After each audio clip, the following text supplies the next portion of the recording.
Justamente quando pensávamos que já sabíamos tudo, o mundo da ciência foi abalado até o seu âmago após algumas descobertas recentes.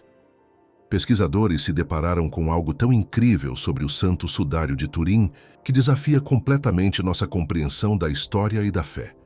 Certifique-se de permanecer até o final, pois revelarei uma nova descoberta que, com certeza, vai te surpreender.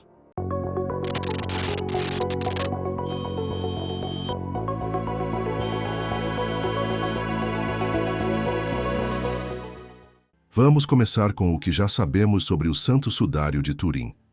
Em 1988, um teste de datação por carbono anulou inúmeras evidências sólidas que apontavam para a autenticidade do sudário. A origem do tecido sempre foi seu calcanhar de Aquiles, e o teste de carbono aproveitou exatamente esse ponto. Tudo o que as pessoas acreditavam sobre o Sudário de Turim foi destruído pelos resultados publicados daquele teste. Os dados indicavam que o linho datava de um período entre 1260 e 1390 da era cristã. Aparentemente, o destino da autenticidade do sudário estava selado. A mídia retratou a situação como um confronto entre a ciência rigorosa e a fé apaixonada, com evidências científicas de um lado e crentes movidos pela emoção do outro. No entanto, novas evidências impressionantes vieram à tona. Evidências tão fortes que apoiam a autenticidade do Sudário de Turim que simplesmente não podem ser ignoradas. Qual é essa grande descoberta que desafia a ciência? É aqui que tudo começa a ficar realmente interessante. O infame Sudário de Turim está localizado na charmosa cidade de Turim, na Itália, desde 1578, na Capela Real da Catedral de Turim. Eu sei o que você está pensando. Onde estava o sudário antes de chegar à Itália? Reza a lenda que o sudário surgiu pela primeira vez em Lirey, na França, durante a década de 1350. A viúva do valente cavaleiro francês Geoffroy de Charny revelou essa relíquia divina ao mundo, exibindo-a com reverência solene na igreja local, situada na diocese de Troyes. Agora é onde o mistério se aprofunda, meus amigos. Ninguém sabe como ou quando Geoffroy de Charny conseguiu o sudário, nem onde ele esteve durante os 1300 anos desde o sepultamento de Cristo fora de Jerusalém. No entanto, uma tradição popular sustenta que o sudário foi trazido à França por um cavaleiro que retornava das cruzadas. Segundo essa história, os cavaleiros encontraram o sudário na Terra Santa e o levaram de volta à França como uma relíquia. No entanto, não há evidência histórica que comprove essa alegação. O Sudário de Turim não teve um lar fixo por muitos anos, sendo transferido várias vezes ao longo de sua história. Finalmente foi levado para Chambéry, na França, em 1532, e depois finalmente para Turim, na Itália, sua morada definitiva em 1578. Desde então ele permaneceu em Turim, com exceção da Segunda Guerra Mundial, quando foi transferido por questões de segurança. O Sudário de Turim tem cativado os corações de fiéis ao redor do mundo, que o veem fervorosamente como o sagrado pano funerário de Jesus Cristo. Esse tecido, com 14 pés de comprimento e 3 pés de largura, contém imagens impressionantes de um homem nu, ensanguentado e crucificado, capturado nos estertores da morte, visível tanto pela parte frontal quanto dorsal. Mas o que torna o Sudário de Turim tão controverso?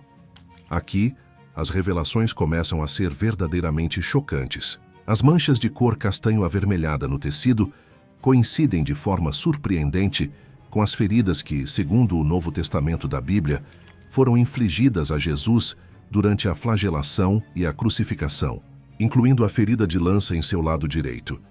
Um verdadeiro espetáculo, não é? No entanto, há mais neste artefato misterioso.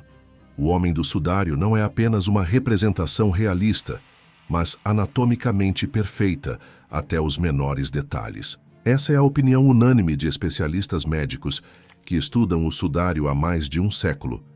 Isabelle Pisa, renomada especialista mundial em desenho figurativo, concorda.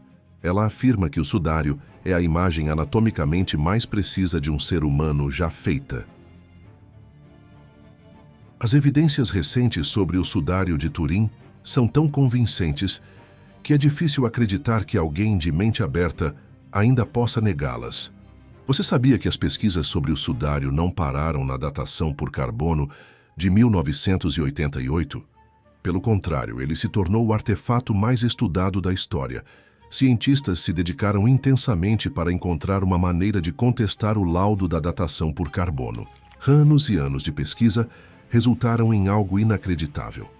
Os cientistas chegaram à conclusão de que a imagem registrada no sudário era uma imagem impossível, uma que não pode ser replicada. Um dos muitos motivos para isso é que a imagem no tecido só poderia ter sido causada por uma explosão misteriosa de luz ou radiação eletromagnética. Caso você não saiba, o sudário foi realmente envolto em torno de um corpo real que simplesmente se desmaterializou, sem perturbar os coágulos de sangue perfeitamente formados no pano.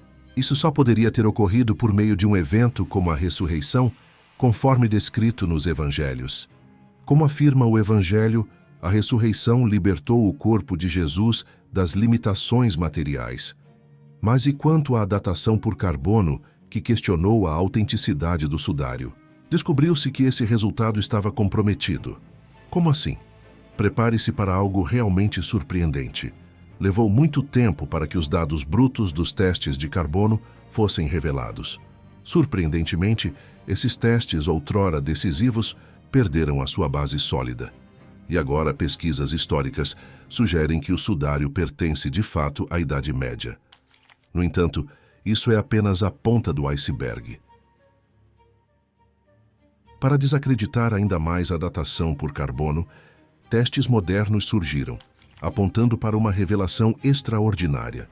A origem do tecido de linho remonta ao primeiro século da era cristã, o que significa que o sudário de Turim deve pertencer a Jesus Cristo.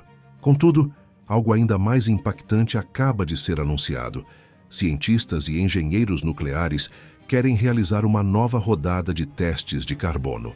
Muitos podem pensar que permitir uma nova análise ajudaria a comprovar a autenticidade do sudário, mas é aí que reside o engano.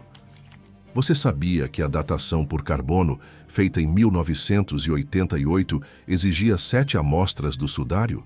No entanto, os cientistas se contentaram com uma única amostra, dividida em 3 partes. É aí que o problema começa.